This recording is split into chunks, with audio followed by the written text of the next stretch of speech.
قال النبی صلی اللہ علیہ وسلم ایھا الناس قولوا لا الہ الا اللہ تفلحوا۔ ہر طرح کی تعریف و توصیف، بزرگی، بڑائی، کبریائی، حمد و ثنا اللہ رب العالمین کے لیے لائق اور زیبا ہیں، جس نے تنہا اس کائنات کو بنایا۔ بے شک وہی خالق ہے، وہی مالک ہے، وہی رازق ہے۔ سبحان اللہ و بحمدہ سبحان اللہ العظیم۔ بے شمار درود و سلام نازل ہوں تمام انبیاء کرام پر، بالخصوص ہمارے آخری نبی و رسول، تاجدار بطحا، شافی محشر، امام الانبیاء، سید المرسلین، محمد الرسول اللہ صلی اللہ علیہ وسلم پر، جن کے ذریعے اللہ رب العالمین نے اس دین اسلام کو مکمل کیا اور ہماری ہدایت اور رہنمائی فرمائی۔ اللہم صلی علی محمد وعلی آل محمد کما صلیت علی ابراہیم وعلی آل ابراہیم انک حمید مجید۔ اللہم بارک علی محمد وعلی آل محمد کما بارکت علی ابراہیم وعلی آل ابراہیم انک حمید مجید۔ محترم حاضرین جمعہ، دینی و ملی بھائیوں، بزرگوں، پیارے بچوں، پردہ نشین خواتین اسلام، میں نے ابھی خطبہ مسنونہ کے بعد آپ کے سامنے پیارے رسول محمد صلی اللہ علیہ وسلم کی ایک روایت پڑھی ہے، جس میں پیارے رسول محمد صلی اللہ علیہ وسلم نے تمام انسانوں کو خطاب کیا اور کہا، اے انسانوں، ایھا الناس قولوا لا الہ الا اللہ، کہو اللہ کے علاوہ کوئی الہ نہیں، کوئی عبادت کے لائق نہیں، کوئی الہ نہیں، تفلحوا، اور کامیاب ہو جاؤ۔ کتنا چھوٹا سا جملہ، قولوا لا الہ الا اللہ تفلحوا، کہہ دو کہ کوئی نہیں ہے اللہ کے علاوہ عبادت کے لائق، کامیاب ہو جاؤ۔ یہ روایت پڑھنے سے موضوع واضح ہو گیا ہے کہ میرا جو آج کے خطبے کا موضوع ہے وہ ہے توحید۔ صحیح بخاری کی روایت ہے، عبداللہ ابن عمر رضی اللہ تعالیٰ عنہ کہتے ہیں، حضرت عمر رضی اللہ تعالیٰ عنہ کہتے ہیں، بنی الاسلام علی خمس، شہادت ان لا الہ الا اللہ وان محمد رسول اللہ، و اقام الصلاۃ و ایتاء الزکاۃ والحج و صوم رمضان، کہ اسلام کی بنیاد 5 ستونوں پر ہے۔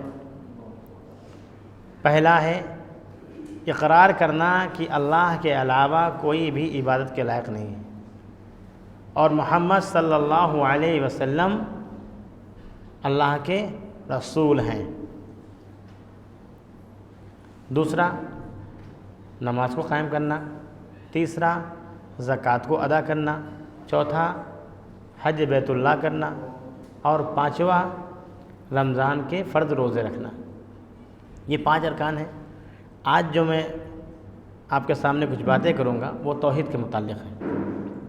پہلا جو رکن ہے وہ ہے لا الہ الا اللہ، توحید جس کو کہتے ہیں، ایک اللہ کی عبادت، اور ایک اللہ کی عبادت سے کلمہ جو شروع ہوا ہے یہ وہ لا سے شروع ہوا ہے۔ نہیں، کوئی عبادت کے لائق ہی نہیں ہے اس پورے برہمانڈ میں، پورے یونیورس میں، چاہے وہ انسانوں میں سے ہو، چاہے جناتوں میں سے ہو، چاہے وہ مخلوقات میں سے ہو، کوئی بھی عبادت کے لائق نہیں ہے۔ کیوں؟ توحید کی علماء نے 3 قسمیں کی ہیں، ایک توحید ربوبیت، ایک توحید الوہیت، اور ایک ہے توحید اسماء و صفات۔ بہت سارے اللہ رب العالمین کے صفاتی نام ہیں، اس سب پر بھی ایمان لانا، یہ بھی توحید کی ایک قسم ہے۔ اللہ رب العالمین کو ایک ماننا یہی اصل اسلام ہے۔ اس کے علاوہ جو ارکان ہیں یہ بعد میں آتے ہیں، پہلے اللہ پر ایمان لانا ہے، اور ایمان کا تقاضا یہی ہے کہ کلمہ لا الہ الا اللہ کا اقرار۔ کہنے کو بڑا چھوٹا سا کلمہ ہے یہ، لیکن اگر آپ پیارے رسول محمد صلی اللہ علیہ وسلم کی زندگی پڑھیں، صحابہ کرام کی زندگی پڑھیں، یہاں تک کہ تمام انبیاء کرام کی زندگی پڑھیں، آدم علیہ السلام سے لے کر کے محمد صلی اللہ علیہ وسلم اور ابھی تک جتنے بھی توحید والے ہیں، سب پر ظلم و ستم ڈھائے گئے، صرف اس بات کا اقرار کرنے سے کہ ایک اللہ کے علاوہ کوئی الہ نہیں۔ جو توحید الوہیت کی بات کرتے ہیں توحید ربوبیت سے پہلے، تو توحید ربوبیت کیا چیز ہے؟ ایک اللہ کو اپنا رب ماننا، رب مانے پالنے والا، مالک۔ ہمارا رب اللہ رب العالمین ہے، اسی نے ہم کو پیدا کیا ہے، وہی نفع دیتا ہے، وہی نقصان دیتا ہے، وہی خوشی دیتا ہے، وہی غم دیتا ہے۔ تمام معاملات جو ہمارے ساتھ ہوئے ہیں اور ہوتے رہیں گے وہ سب اللہ رب العالمین کرتا ہے۔ کرنے والا وہی ہمارا خالق ہے، وہی ہمارا مالک ہے، وہی ہمارا رازق ہے، وہی ہمارا رب ہے، وہی ہمارا پالنہار ہے۔ جب ہمارا وہی رب ہے تو عبادت کس کی ہونی چاہیے؟ عبادت بھی ایک ہی اللہ کی ہونی چاہیے جس نے ہم کو پیدا کیا۔ توحید کی بڑی اہمیت ہے۔ توحید کی اہمیت ایک روایت سے واضح ہوتی ہے جو سورہ انعام میں ہے، عقید توحید ہی امن و سلامتی کا ضامن ہے۔ اگر ہمارا عقیدہ مضبوط ہے، اگر توحید ہماری صحیح ہے تو ہم امن و سکون سے رہ سکتے ہیں، سلامتی کے ساتھ رہ سکتے ہیں۔ اگر ہم اپنے آپ کو غیر محفوظ سمجھ رہے ہیں تو اس کا سیدھا مطلب یہ ہے کہ ہمارا ایمان کمزور ہے، ہمارا عقیدہ توحید کمزور ہے۔ سورہ انعام کی ایک آیت ہے، الذین آمنوا ولم یلبسوا ایمانہم بظلم اولئک لہم الامن وہم مہتدون۔ وہ لوگ جو ایمان لاتے ہیں اور اپنے ایمان کے ساتھ خلط ملط نہیں کرتے، اپنے ایمان کو ہر چیز سے بچا کے رکھتے ہیں، شرک کی آمیزش سے بچے رہتے ہیں۔ جہاں پر توحید آئے گا وہاں شرک کی بات ضرور ہوگی۔ الذین آمنوا ولم یلبسوا ایمانہم بظلم، اور جو اپنے ایمان کو ظلم سے بچا کے رکھتے ہیں، اولئک یہی وہ لوگ ہیں لہم الامن، جن کے لیے امن ہے، شانتی ہے، وہم مہتدون، اور یہی سچی راہ پر ہیں۔ جو لوگ ایمان لائیں اور اس کے بعد ایمان میں ظلم نہ کریں، ایمان میں کیا نہ کریں، ظلم سے ملوث نہ ہو جائے ان کا ایمان۔ ظلم کیا ہے؟ ظلم یہ ہے کہ ایک خالق کی بجائے ہم کسی اور کو خالق سمجھیں، ایک مالک کے علاوہ کسی اور کو ہم مالک سمجھیں، نفع دینے والا نقصان کرنے والا ہم کسی اور کو سمجھیں، یہ اللہ کے ساتھ شرک ہے۔ اور اللہ رب العالمین نے قرآن مجید کی سورہ نساء میں 2 مرتبہ کہا ہے، ایک مرتبہ سورہ مائدہ میں بھی کہا ہے کہ ان اللہ لا یغفر ان یشرک بہ ویغفر ما دون ذلک لمن یشاء، کہ اللہ رب العالمین شرک نہیں معاف کرے گا، اس کے علاوہ جو کچھ بھی ہے سب معاف کر سکتا ہے۔ اللہ رب العالمین شرک نہیں معاف کرے گا، اس کے علاوہ جو کچھ بھی ہے سب معاف کر دے گا، یہ 2 جگہ پہ کہا۔ عقید توحید اگر ہمارے اندر ہے تو ہم امن و سلامتی سے رہ سکتے ہیں۔ کیوں؟ کیونکہ ہمیں سکون ہوگا، ہمیں قلبی اطمینان ہوگا کہ جو کچھ بھی ہو رہا ہے اللہ رب العالمین کر رہا ہے۔ ہمارے ساتھ جو کچھ اچھا ہوگا وہ اللہ کرے گا، اگر ہمارے ساتھ کچھ برا ہوگا یا ہو رہا ہے وہ اللہ کر رہا ہے۔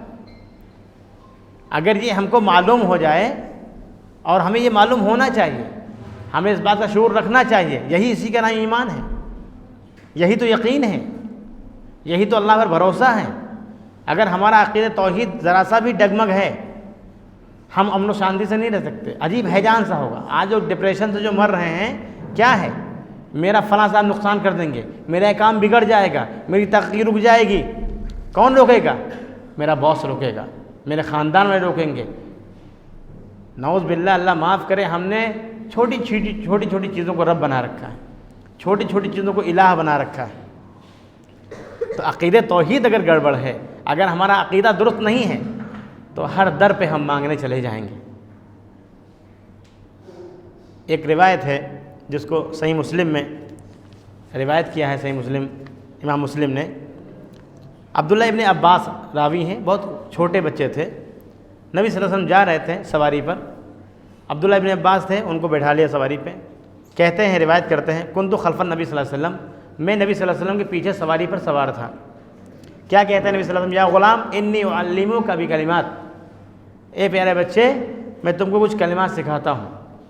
عقیدہ توحید کی اہمیت کے لیے یہ کتنی ضروری حدیث ہے، کیونکہ چھوٹے سے بچے کے دل میں بھی عقیدہ توحید ہونا چاہیے۔ ہمارا ایمان ہی نہیں مضبوط ہوگا تو ہم نماز کس کے لیے پڑھیں گے؟ ہم زکوٰۃ کس کے لیے دیں گے؟ ہم حج کس کے لیے کریں گے؟ ہم روزے رکھیں گے تو کس کے لیے رکھیں گے؟ جب ہمارا عقیدہ ہی درست نہیں ہوگا تو ہمارے تمام اعمال بیکار ہو جائیں گے. ابھی ایک روایت آئے گی، ایک آیت آئے گی بھی قرآن مجید کی کہ شرک اگر جو کرتے ہیں، کوئی بھی کرتا ہے تو اس کے تمام عمل ضائع ہو جاتے ہیں. تو نبی صلی اللہ علیہ وسلم کہتے ہیں، عبداللہ ابن عباس کہتے ہیں نبی صلی اللہ علیہ وسلم کے میں پیچھے بیٹھا ہوا تھا سواری پر، کہتے ہیں اے غلام میں تجھ کو کچھ کلمات سکھاتا ہوں. احفظ اللہ یحفظک، اللہ کو ہمیشہ یاد کرو، اللہ تمہیں یاد کرے گا. فاذکرونی اذکرکم، سورہ بقرہ میں ہے، فاذکرونی اذکرکم، تم مجھے یاد کرو میں تمہیں یاد کروں گا. اللہ رب العالمین کو اگر ہم یہ ذکر کرتے ہیں، یاد کرتے ہیں، تو اللہ رب العالمین ہم کو یاد کرے گا، ہماری حفاظت کرے گا. اور اللہ رب العالمین جس کی حفاظت کرنا چاہے پھر اس کو کوئی نقصان پہنچا سکتا ہے؟ قطعاً نہیں. احفظ اللہ تجدہ تجاہک، ہمیشہ اللہ کو یاد رکھو، اللہ کو ہمیشہ سامنے پاؤ گے. اللہ رب العالمین کوئی چیز نہیں ہے جو سامنے آ جائے، اس کی مدد سامنے پاؤ گے، اس کا علم سامنے پاؤ گے. اذا سالت فاسأل اللہ، جب کبھی بھی تم کچھ بھی مانگو اللہ سے مانگو. آج لوگ کہاں کہاں مانگنے جاتے ہیں، کیا مرادیں پوری ہوتی ہیں ان کی؟ اذا سالت فاسأل اللہ، جب بھی مانگو اللہ سے مانگو. وَإِذَا اسْتَعَنْتَ فَاسْتَعِنْ بِاللَّهِ، جب بھی تم مدد چاہو تو اللہ سے چاہو. پھر کہتے ہیں نبی صلی اللہ علیہ وسلم وَعَلَمْ، اور جان لو اور سنو، غور سے سنو. وَعَلَمْ أَنَّ الْأُمَّةَ لَوِ اجْتَمَعَتْ عَلَىٰ أَن يَنْفَعُوكَ بِشَيْءٍ لَمْ يَنْفَعُوكَ إِلَّا بِشَيْءٍ قَدْ كَتَبَ اللَّهُ لَكَ، اگر تمام کے تمام کائنات کے لوگ مل کر کے تم کو کچھ نفع پہنچانا چاہیں تو نہیں پہنچا سکتے مگر اتنا ہی جتنا اللہ رب العالمین نفع پہنچانا چاہے. وَإِنِ اجْتَمَعُوا عَلَىٰ أَن يَضُرُّوكَ بِشَيْءٍ لَمْ يَضُرُّوكَ إِلَّا بِشَيْءٍ قَدْ كَتَبَهُ اللَّهُ عَلَيْكَ، اور اگر تمام کے تمام لوگ مل کر کے تم کو کچھ نقصان پہنچانا چاہے تو نہیں پہنچا سکتے مگر اتنا ہی جتنا اللہ رب العالمین نقصان پہنچانا چاہے. رفعت الاقلام وجفت الصحف، قلم اٹھا لیا گیا، صحیفے خشک ہو گئے ہیں، مطلب جو کچھ ہونا ہے سب طے ہو چکا ہے. اب اف اور بٹ کی ضرورت نہیں ہے. تمام کے تمام لوگ اگر تم کو فائدہ پہنچانا چاہیں نہیں پہنچا سکتے مگر جتنا اللہ رب العالمین چاہے گا اتنا ہی فائدہ پہنچے گا. تمام کے تمام لوگ مل کر کے اگر تم کو نقصان پہنچانا چاہے، آج ہم کو ڈر کیا ہوتا ہے، فلاں سرکار آ جائے گی، فلاں حکومت آ جائے گی، مار دیے جاؤ گے، کاٹ دیے جاؤ گے. 3 چیزیں ہیں، ایک امید، ایک محبت، ایک خوف، تینوں اللہ کے لیے ہونی چاہیے. والذین آمنوا اشد حبا للہ، سب سے زیادہ اللہ رب العالمین سے ہم کو محبت ہونی چاہیے. والذین آمنوا اشد حبا للہ، باپ، بیٹے، بھائی، مال، دولت، جاگیر، ایوری تھنگ، ہر چیز سے زیادہ اللہ رب العالمین سے محبت ہونی چاہیے. اور اسی محبت کو کہا گیا ہے اللہ ولی الذین آمنوا یخرجہم من الظلمات الی النور، اللہ تو ایمان والوں کا ولی ہوتا ہے اور وہ کیا کرتا ہے، تاریکی سے اجالے کی طرف نکالتا ہے. تو یہ بات عقیدے کی ہے. ایک چھوٹے سے بچے کو نبی صلی اللہ علیہ وسلم سکھا رہے ہیں کہ کچھ بھی مانگنا اللہ سے مانگنا. جب بھی مدد کی ضرورت تم کو پڑے تو کس سے مدد لینا، اللہ رب العالمین سے مدد لینا، ڈائریکٹ اللہ سے مانگو. قرآن سورہ بقرہ میں کہا گیا وَإِذَا سَأَلَكَ عِبَادِي عَنِّي فَإِنِّي قَرِيبٌ، اور جب میرے بندے میرے بارے میں پوچھیں کہ میں کہاں ہوں تو کہہ دو میں بہت قریب ہوں. اجیب دعوت الداعی اذا دعان، جب کبھی بھی کوئی پکارنے والا، چھوٹا ہو، بڑا ہو، امیر ہو، غریب ہو، غلام ہو، بادشاہ ہو، کوئی ہو، جب بھی کوئی پکارنے والا پکارتا ہے میں اس کی پکار کو سنتا ہوں، اس کو جواب بھی دیتا ہوں، اس کو پورا بھی کرتا ہوں. جب ڈائریکٹ اللہ رب العالمین دے رہا ہے تو کیوں کسی کے در پہ جانا. اور اگر ہم کسی کے در پہ جاتے ہیں تو اللہ رب العالمین جتنی بھی ہماری نیکیاں ہیں سب برباد کر دے گا، سب ضائع ہو جائیں گے. جب عقیدہ توحید مضبوط ہوتا ہے نا، جب عقیدہ توحید مضبوط ہوتا ہے تو انسان آگ میں چلا جاتا ہے، دریا میں چلا جاتا ہے، زہر کھا لیتے ہیں لوگ. کون آگ میں ڈالا گیا؟ حضرت ابراہیم علیہ السلام. یہ مہینہ پورا ابراہیم علیہ السلام کا چل رہا ہے. آج حاجی نہ جانے کہاں کہاں سے پہنچے ہیں مکے میں. کیا کرنے پہنچے ہیں؟ ابراہیم علیہ السلام کی یاد تازہ کرنے کے لیے پہنچے ہیں. ابراہیم علیہ السلام کو اللہ رب العالمین کے اذن سے ہی تو آگ میں ڈالا گیا. لوگوں نے جلانا چاہا، کیا تیاریاں ہوئی ہوں گی، کتنی مشقت سے وہ آگ تیار کی گئی جس میں حضرت ابراہیم علیہ السلام کو پھینکا گیا. لیکن آگ کا کام جلانا ہوتا ہے. ہم کہتے ہیں نہیں وسائل کا اختیار کرنا چاہیے.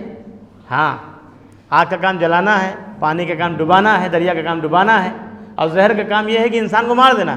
لیکن بغیر اللہ کے اذن سے کچھ نہیں ہو سکتا. اللہ رب العالمین تم کو, ہم کو, آپ کو, سب کو بچانا چاہے کوئی کچھ نہیں رہ سکتا. اللہ اقبال نے کہا ہے توحید کی امانت سینوں میں ہے ہمارے, آسان نہیں مٹانا نام و نشاں ہمارا. توحید تو ہونی چاہیے نا. ہمارا عقیدہ, ہمارا ایمان, ہمارا یقین, ہمارا توکل ہی کمزور ہے, اللہ پر ہے ہی نہیں. پیڑ پہ ہے, پودوں پہ ہے, چرند پہ ہے, پرند پہ ہے, درند پہ ہے. نہیں ہے تو اللہ رب العالمین پہ نہیں ہے. کیوں؟ کیونکہ اللہ رب العالمین کی معرفت نہیں کی, عقیدہ توحید بتایا ہی نہیں گیا, بس رٹ لیا ہم نے. ارکان اسلام 5 ہیں, توحید ہے, نماز ہے, زکوٰۃ ہے, روزہ ہے, حج ہے, بس رٹ لیا. جیسے قرآن بغیر سمجھے ہم پڑھتے رہتے ہیں, ایسے عقیدے کی باتیں سب رٹ لی ہم نے, کبھی ڈیپلی سوچا نہیں, کبھی اس پر توجہ نہیں دلائی گئی. عقیدے توحید اگر کمزور ہے تو محبت اللہ رب العالمین سے, امید بھی اللہ رب العالمین سے, اور ڈر بھی صرف اللہ رب العالمین کا. جتنی بھی امیدیں ہوں اللہ رب العالمین سے امیدیں ہماری ہو. ہم اگر کسی سے ڈریں تو اللہ سے ڈریں. میں پہلے بھی کہہ چکا ہوں, آج پھر کہتا ہوں, جو اللہ سے ڈرتا ہے وہ کسی سے نہیں ڈرتا, اور جو اللہ سے نہیں ڈرتا ہے وہ چھوٹی چھوٹی چیزوں سے ڈرتا ہے.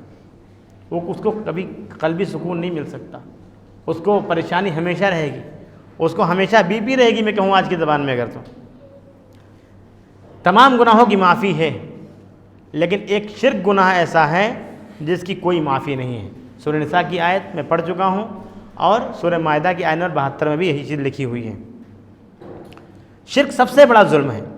حضرت لقمان اپنے بیٹے کو نصیحت کرتے ہیں, وَإِذْ قَالَ لُقْمَانُ لِابْنِهِ وَهُوَ يَعِظُهُ, جب لقمان نے کہا اپنے بیٹے سے, جب کہ وہ نصیحت کر رہے تھے اس کو, یا بنیا, اے میرے پیارے بیٹے, لا تشرک باللہ, اللہ کے ساتھ شرک مت کرنا, اللہ کے علاوہ کسی اور کی عبادت مت کرنا, اللہ کے علاوہ اور کسی سے مت مانگنا, اللہ رب العالمین کے علاوہ کسی کے سامنے ہاتھ مت پھیلانا.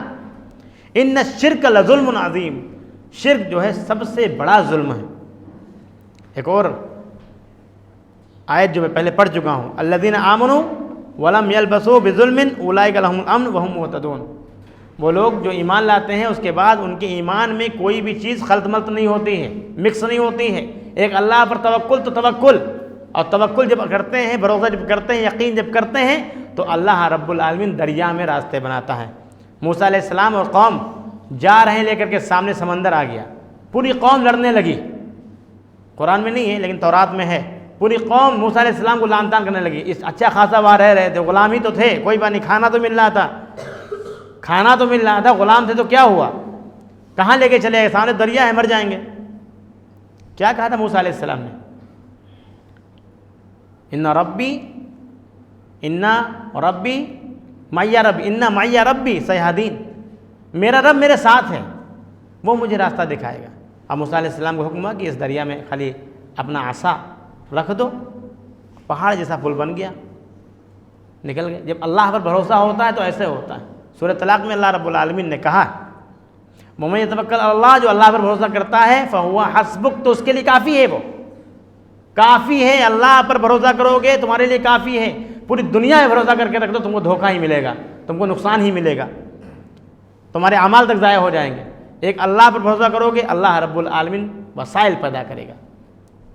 وَيَرْزُقْهُ مِنْ حَيْثُ لَا يَحْتَسِبُ, ایسی جگہ سے روزی دیتا ہے, ایسی جگہ سے رزق دے گا, تم گمان نہیں کرو گے. تمہیں بظاہر دکھے گا کہ ایک راستہ بند ہو رہا ہے, لیکن اللہ رب العالمین تمہارے لیے 10 راستے کھول رہا ہوتا ہے. تو اللہ رب العالمین میں یقین ہونا چاہیے, وہی ایمان ہے, اس کے بغیر تمام چیزیں ہماری بیکار ہیں. شرک جو کرتا ہے اس کے تمام اعمال ضائع ہو جاتے ہیں. قرآن مجید کی سورۃ الانعام میں اللہ رب العالمین نے کہا, وَلَوْ أَشْرَكُوا, اگر یہ سب شرک کریں گے, اللہ کے علاوہ کسی اور کے در پہ جائیں گے, کہیں اور مانگیں گے کہ اولاد دینے والا, نفع نقصان دینے والا کوئی اور ہے, کیا کرے گا اللہ رب العالمین, لَحَبَطَ عَنْهُمْ مَا كَانُوا يَعْمَلُونَ, تو جو کچھ بھی وہ کرتے ہیں سب ضائع ہو جائے گا, سب مٹیا میٹ ہو جائے گا. سارے حج, سارے عمرے, ساری نماز, ساری زکوٰۃ, سارا صدقہ, جتنا کو جو کچھ بھی ہم کرتے ہیں, اگر ہم نے شرک کیا, اور ہم نے شرک کیا چھوڑیے, سورۃ الزمر میں اللہ رب العالمین نے کہا ہے کہ تم چھوڑو، ایک عام انسان چھوڑو، اگر یہ نبی جن کو میں نے نبی بنایا ہے، ان کو رسول بنایا ہے، یہ شرک کریں گے، ان کے تمام اعمال ضائع ہو جائیں گے۔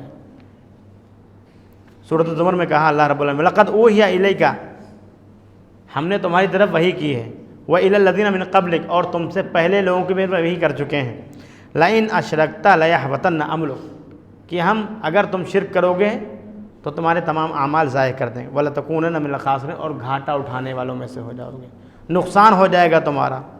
گناہ کبیرہ کیا ہے؟ نبی صلی اللہ علیہ وسلم سے پوچھا گیا کہ گناہ کبیرہ کیا ہے؟ کہا گیا الاشراک باللہ، اللہ کے ساتھ شرک کرنا یہ سب سے بڑا گناہ ہے۔ ہمیں بڑی امید ہے کہ ہم نبی صلی اللہ علیہ وسلم کے امتی ہیں، ہماری سفارش ہو جائے گی۔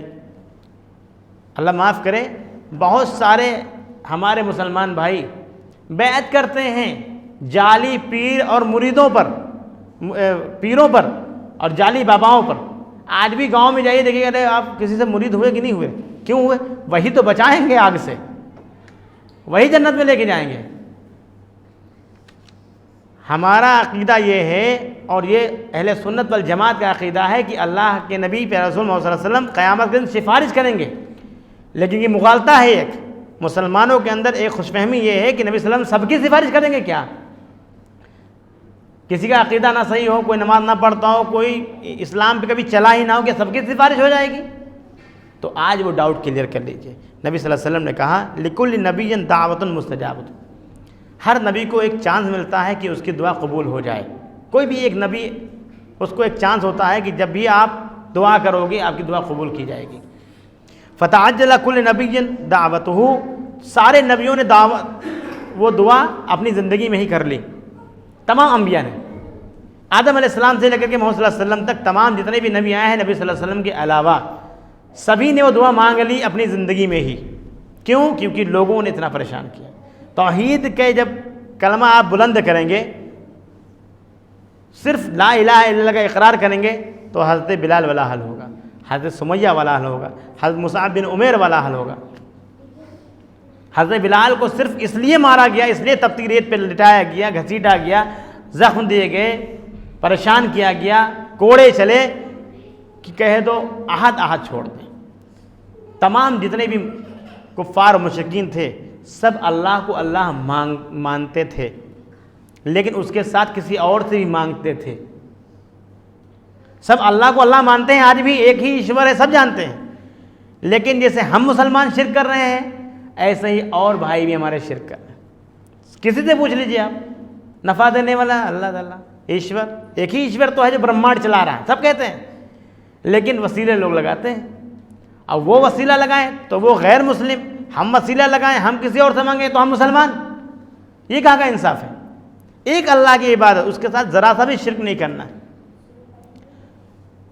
حضرت بلال کو پریشان کیا گیا، مارا گیا، حضرت سمیہ شہید کر دی گئیں، مصعب بن عمیر جو لاڈلے بیٹے تھے اپنے مکہ کے، اپنی ماں کے، وہ حساب کتاب تھا ان کا، وہ اسٹیٹس تھا ان کا کہ اس جیسا کوئی نوجوان نہیں تھا، لیکن لا الہ الا اللہ کا اقرار کرنے کے بعد میں وہ سارا اسٹیٹس ضائع ہو گیا، ساری پراپرٹی لے لی ماں نے، اور کہا کہ نہیں تم کو اپنے دین پہ رہنا ہے، آبا و اجداد کے دین پہ رہنا ہے، ایک ایشور ہے، ایک اللہ ہے مانتے ہیں، لیکن یہ سارے جو دیوی دیوتا ہیں، بت ہیں، یہ جو کعبے میں رکھے ہوئے ہیں، ان کو کیوں نہیں پوج رہے ہو تم؟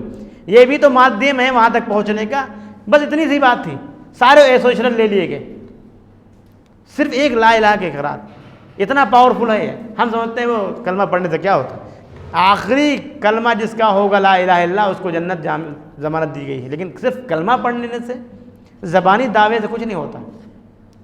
پھر آیات قرآن کی جو کچھ ہم ذرہ برابر نیکی کریں گے، ذرہ برابر برائی کریں گے، دیکھیں گے، کیسے دیکھیں گے؟ جب کہہ ہی رہے ہیں کہ لا الہ کہہ دیا آخر ٹائم پر جنت میں چلے گئے۔ صرف کہنا نہیں ہے بلکہ عملی طور پر اللہ رب العالمین پریکٹیکل میں لے کر کے آنا ہے۔ اللہ رب العالمین کو ایک ماننا بھی ہے اور ایک سمجھ کے اس سے ہی مانگنا ہے۔ صرف ہر نماز میں اقرار کرتے ہیں سورہ فاتحہ میں، ہر نماز میں، چاہے نفل ہو، چاہے سنت ہو، چاہے وتر ہو، چاہے تہجد ہو، جتنی بھی نمازیں پڑھتے ہیں ہر نماز میں سورہ فاتحہ پڑھتے ہیں، کمپلسری ہے۔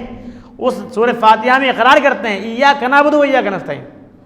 ہم میننگ نہیں سمجھتے ہیں، اے اللہ ہم تیری ہی عبادت کرتے ہیں، تجھ سے ہی مانگتے ہیں۔ کتنا بڑا جرم کرتے ہیں کہ مسجد میں اقرار کرتے ہیں کہ اللہ تیری عبادت کرتے ہیں، تجھ سے مانگتے ہیں، اور پھر چلے جاتے ہیں دوسروں کی طرف مانگنے کے لیے۔ پھر سوچتے ہیں کہ یہ میری جاب چھین لے گا، یہ میرا کاروبار کا نقصان کر لے گا، فلاں صاحب نے کچھ کروا دیا ہے۔ کس کے اندر طاقت ہے؟ کوئی ہے طاقتور؟ کوئی ہے پاورفل؟ لا حول ولا قوت الا باللہ، کوئی قوت نہیں، کوئی طاقت نہیں، اللہ رب العالمین کے علاوہ کوئی قوت و طاقت نہیں۔ تو اللہ ہی نفع دیتا ہے، اللہ ہی نقصان دیتا ہے۔ ہمارا عقیدہ مضبوط ہونا چاہیے۔ توحید اگر ہمارے اندر مضبوط ہے تو ہم گارنٹیڈ جائیں گے جنت میں، اور جس کے اندر شرک ہے وہ گارنٹی کے ساتھ جائے گا جہنم میں۔